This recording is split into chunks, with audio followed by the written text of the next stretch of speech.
que o crime organizado é o maior agressor dos direitos humanos no Estado ou no país.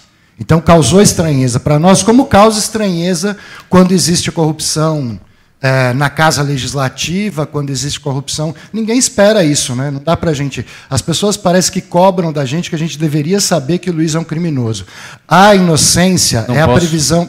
Não posso deixa eu só terminar, deputado. Não, mas não posso, não posso. Você citou a Casa Legislativa. Aqui tem ouvidoria, tem corregedoria. Por isso que eu estou sugerindo que seja criado um órgão desse. Sim, nós discutimos, inclusive, dentro do CONDEP, já houve a proposta, dentro dessas comissões, de existir uma ouvidoria do Conselho. Exatamente. Nós fizemos essa discussão e nós achamos importante que exista uma ouvidoria do Conselho. Tem que mudar ainda algumas coisas. Eu acho, por exemplo, que a eleição dos ouvidores tem que ser pelo colégio de entidades. Todas essas mudanças têm que acontecer. A minha preocupação é a forma de que a gente quer fazer essas mudanças. O Conselho Estadual de Direitos Humanos, junto com a Assembleia, deu alguns exemplos de coisas com transparência. Eu acho que um exemplo é a realização das conferências para o Plano Estadual de Direitos Humanos, e outra experiência foi as 22 conferências em todo o Estado de São Paulo para discutir o Plano Estadual de Educação e Direitos Humanos.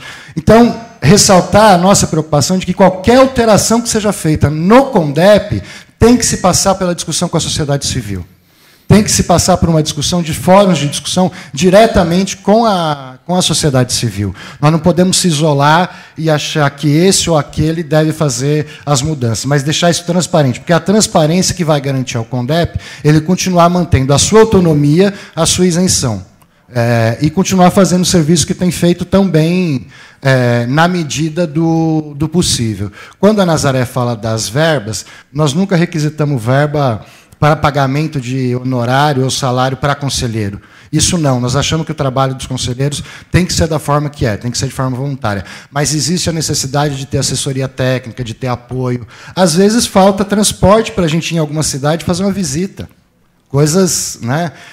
Muitas vezes os conselheiros tiram dinheiro do bolso para poder executar suas funções. Isso não é o ideal. É nesse sentido que nós dizemos que tem que aumentar a estrutura e melhorar a estrutura do Conselho Estadual de Direitos Humanos, para que possa atender melhor essas questões. Porque tem uma coisa aí que é função do CONDEP, que acaba ficando de lado, que é a proposta de soluções e de políticas públicas para resolver os problemas que existem.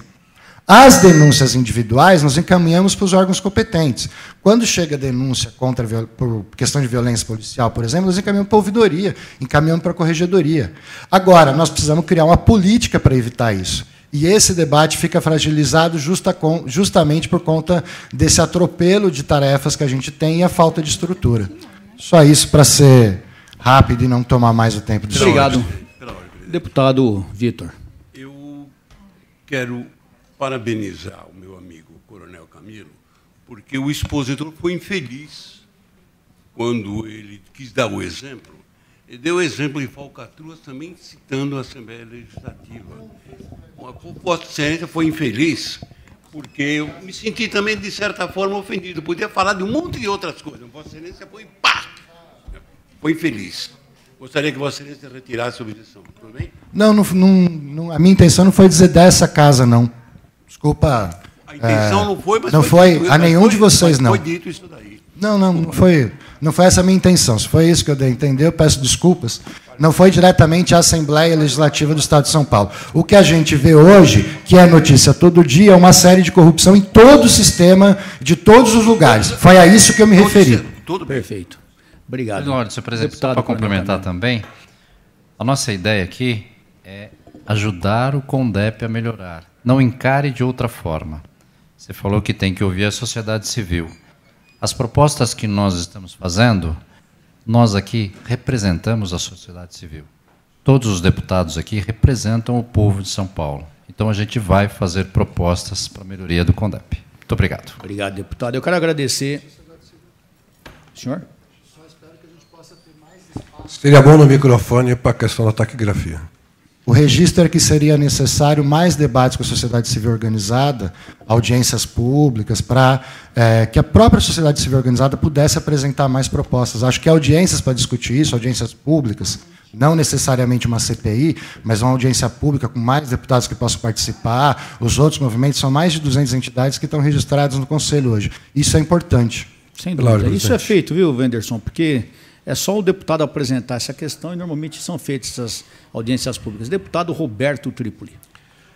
Presidente, primeiro eu elogiar o trabalho dos conselheiros, enfim, e dizer que, de fato, nós passamos por um processo delicado, né? No país, por causa de corrupção, né? No Poder Legislativo, no Poder Executivo e muito no Poder Judiciário, viu? Que fica escondido. Muito no Poder Judiciário, viu? Esse último fica escondido. Esse que me preocupa muito, porque o juiz é que decide, né? Vai preso, não vai. Você vê esse juiz aí que fez a prisão, pediu a prisão daquele do Rio de Janeiro, como é que chama ele? Do AX. De quem? Aquele do... Não, aquele do Rio de Janeiro, milionário, que gostava de andar de barco, o Eike Batista. Né? O juiz, o que ele fez? Ele pegou o piano do Eike, colocou na casa do vizinho de cima, pegou a Porsche e saiu para dirigindo. Quer dizer, é um juiz. Como é que pode chegar a esse ponto? E, de fato, a sociedade civil não está participando mais. Desculpe, eu venho da sociedade civil. A sociedade era... Bom, pós-ditadura militar, a sociedade civil teve um grande trabalho a fazer, não foi? Em seguida, veio diminuindo. E eu vou mais longe ainda, nosso antigo deputado. O parlamento se deteriorou, mas de uma forma, nos últimos anos, que Deus que me perdoe. Eu tive meu primeiro mandato em 1988, onde que eu tinha, meus companheiros eram Pedro Dalari, Aldo Rebelo, Marcos Mendonça, Arnaldo Madeira, Brasil Vita, Antônio Sampaio. Bom, estou dizendo aqui Brasil Vita. Independente da sua posição política, existia o debate, a sociedade civil participava. No primeiro mandato eu fui vice-presidente do Eduardo Suplicy, que também abriu a casa para a população. Então, nós estamos vendo uma deteriorização no movimento da sociedade civil que não tem participado, por causa de todo esse escândalo, não quer participar. E o pior que eu te digo, as pessoas do bem não querem disputar um mandato eletivo.